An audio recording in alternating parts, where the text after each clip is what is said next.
Hello and welcome. We're the team at Vendor Society and we're sharing bite-sized vendor tips and ideas in our interview series. I'm Dani Thompson, the Senior Marketing Manager at Vendor Society and eCommerce Nurse.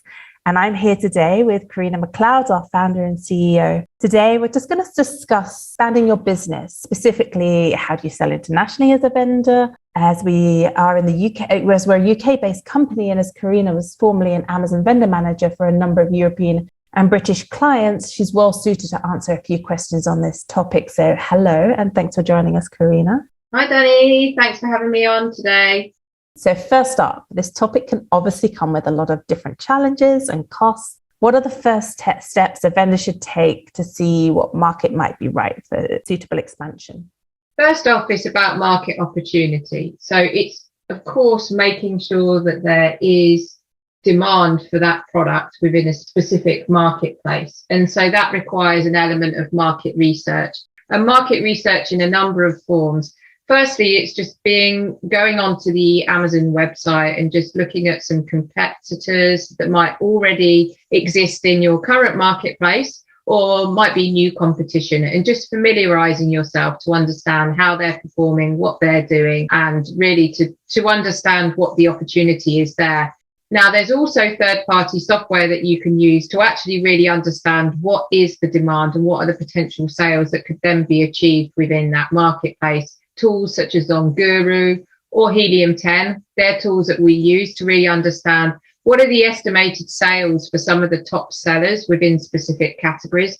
That's really going to be able to highlight to you as a business what the potential opportunity there is for your products. Now, just one thing to add, you may already be selling within that marketplace as a vendor, and it's more the question of whether you want to be selling on Amazon. So it really does, again, depend on where you are. If you are already within that market as a vendor, but not focusing on Amazon, chances are your products are already on Amazon. So there's, again, instead of researching competition, it's actually researching and finding if your products are already appearing and how they're looking, because chances are they could be on the website and not looking fantastic. And really, it's then for you to step in and start owning those products, those product pages in that specific marketplace. So how does a vendor know if their product is ready for the stage, or even what a suitable time frame is to expand for their category?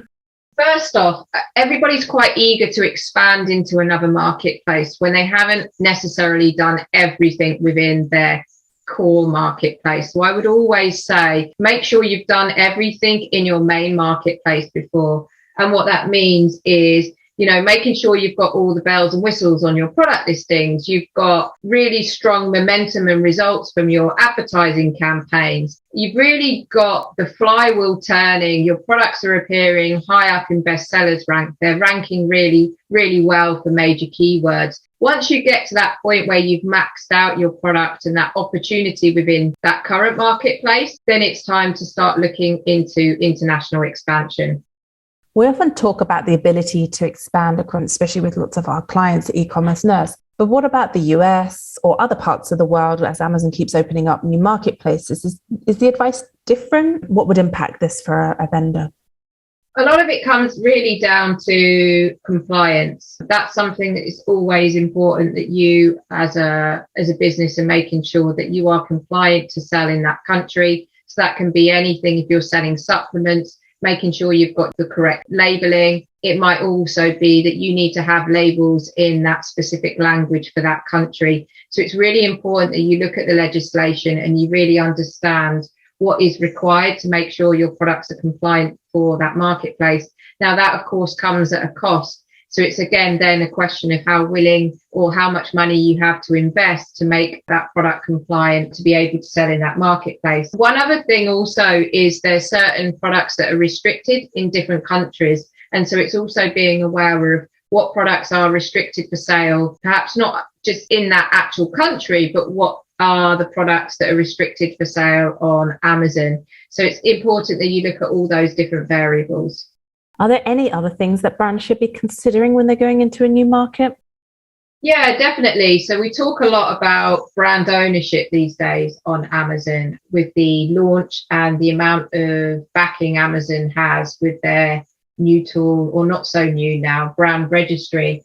And so if you really want to succeed on Amazon, it's all about being a brand owner. And so it is important that you own that brand in all marketplaces that you're going into. So it may be that you are a dominant brand within the UK market, you've got your UK trademark or even an EU trademark. You then want to expand into the US. You do need to make sure that you've got the trademark in that country as well. We've seen it happen a lot of times where brands don't have full global ownership of their brand. And of course, that comes with challenges. It's also important to just be aware of all the different tax legislation in each country, because of course, you want to make sure that you are ticking all the boxes when it comes to all types of legislation, especially from a tax perspective.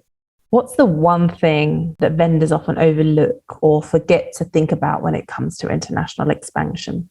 Content. Content is something that gets overlooked. A lot of businesses focus on all the operational aspects, but then when it comes to the actual listings, they often can be abandoned, thinking that, a machine-based translation will suffice. It doesn't. You're not really going to be able to engage and capture the audience if the sentences are not coherent. There's the wrong use of words, the wrong use, not really using keywords, etc. So it's always important that, the time that you invest in your own marketplace on the content is the time that you should be investing in other marketplaces and really localizing and optimizing that content. And that's why we at eCommerce Nurse have translators that not only focus on translations, but also focus on optimizing the content for keywords and localizing that content as well to appeal to the native audience.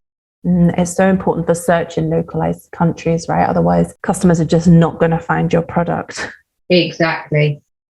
Okay. Well, thanks for that today, Carina. Hopefully everyone's a bit more knowledgeable about international selling on Amazon now. Thank you.